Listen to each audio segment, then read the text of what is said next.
Matthew 13, the parable of the sower. Jesus went out of the house and sat by the lake.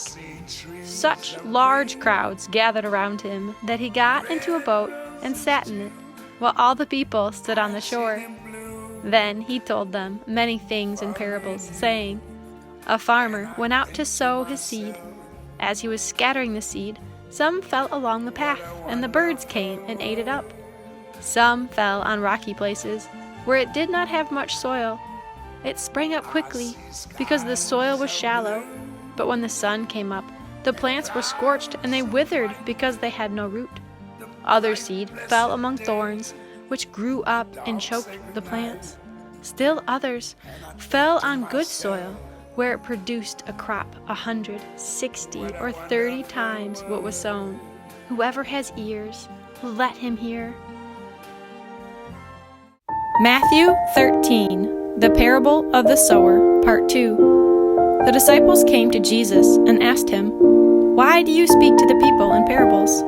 He replied, The knowledge of the secrets of the kingdom of heaven has been given to you, but not to them. Whoever has will be given more, and he will have an abundance. Whoever does not have, even what he has will be taken from him. This is why I speak to them in parables. Though seeing, they do not see. Though hearing, they do not hear or understand. In them is fulfilled the prophecy of Isaiah. You will be ever hearing, but never understanding. You will be ever seeing, but never perceiving. For this people's heart has become calloused. They hardly hear with their ears, and they have closed their eyes. Otherwise, they might see with their eyes, hear with their ears, understand with their hearts, and turn, and I would heal them. Jesus says to his disciples, But blessed are your eyes because they see, and your ears because they hear. For I tell you the truth, many prophets and righteous men longed to see what you see, but did not see it, and to hear what you hear, but did not hear it. The great unknown, where feet may fail, and there I find you in the mirror. The parable of the sower, part 3. Jesus said, Listen then to what the parable of the sower means. When anyone hears the message about the kingdom and does not understand it, the evil one comes and snatches away what was sown in his heart. This is the seed sown along the path. What was sown on rocky places is the man who hears the word and at once receives it with joy. But since he has no root, he lasts only a short time. When trouble or persecution comes because of the word, he quickly falls away. What was sown among the thorns is the man who hears the word, but the worries of this life and the deceitfulness of wealth choke it, making it unfruitful. But what was sown on good soil is the man who hears the word and understands it. He produces a crop yielding 100, 60, or 30 times what was sown. The parable of the weeds. Jesus told them another parable. The kingdom of heaven is like a man who sowed good seed in his field. But while everyone was sleeping, his enemy came and sowed weeds among the wheat and went away. When the wheat sprouted and formed heads, then the weeds also appeared. The owner's servant came to him and said, Sir, didn't you sow good seed in your field? Where then did the weeds come from? An enemy did this, he replied. The servants asked him, Do you want us to go and pull them up? No, he answered, because while you are pulling the weeds, you may root up the wheat with them. Let both grow together until the harvest. At that time I will tell the harvesters, First collect the weeds and tie them in bundles to be burned. Then gather the wheat and bring it into my barn. Matthew 13, the parables of the mustard seed and the yeast. Jesus told them another parable. The kingdom of heaven is like a mustard seed, which a man took and planted in his field. Though it is the smallest of all your seeds, yet when it grows, it is the largest of the garden plants and becomes a tree, so that birds of the air come and perch in its branches. He told them still another parable.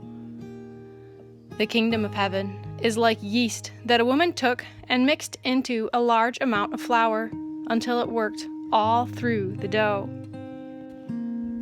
The kingdom of heaven is something that starts small, yet overcomes. The seed becomes a large, sheltering bush. The yeast rises the whole dough. So it is with all those who belong to the kingdom of heaven. Matthew 13, the parable of the weeds explained. Then Jesus left the crowd and went into the house. His disciples came to him and said, "Explain to us the parable of the weeds in the field." He answered, "The one who sowed the good seed is the Son of Man. The field is the world, and the good seed stands for the sons of the kingdom. The weeds are the sons of the evil one, and the enemy who sows them is the devil. The harvest is the end of the age, and the harvesters are angels. As the weeds are pulled up and burned in the fire, so it will be at the end of the age. The Son of Man will send out his angels, and they will weed out of his kingdom everything that causes sin and all who do evil. They will throw them into the fiery furnace, where there will be weeping and gnashing of teeth. Then the righteous will shine like the sun in the kingdom of their Father. He who has ears, let him hear."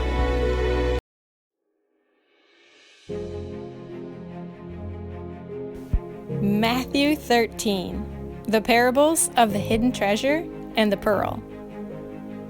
The kingdom of heaven is like treasure hidden in a field. When a man found it, he hid it again, and then in his joy went and sold all he had and bought that field. Again, the kingdom of heaven is like a merchant looking for fine pearls. When he found one of great value, he went away and sold everything he had and bought it. The first man sold everything he had in his joy, and the second was a merchant looking for something priceless. It costs everything to follow Jesus, but it's worth more than anything in the whole world. Matthew 13, the parable of the net. Jesus said, "Once again, the kingdom of heaven is like a net that was let down into a lake and caught all kinds of fish. When it was full, the fishermen pulled it up on the shore. They sat down and collected the good fish in baskets, but threw the bad away. This is how it will be at the end of the age. The angels will come and separate the wicked from the righteous and throw them into the fiery furnace, where there will be weeping and gnashing of teeth." "Have you understood all these things?" Jesus asked. "Yes," they replied.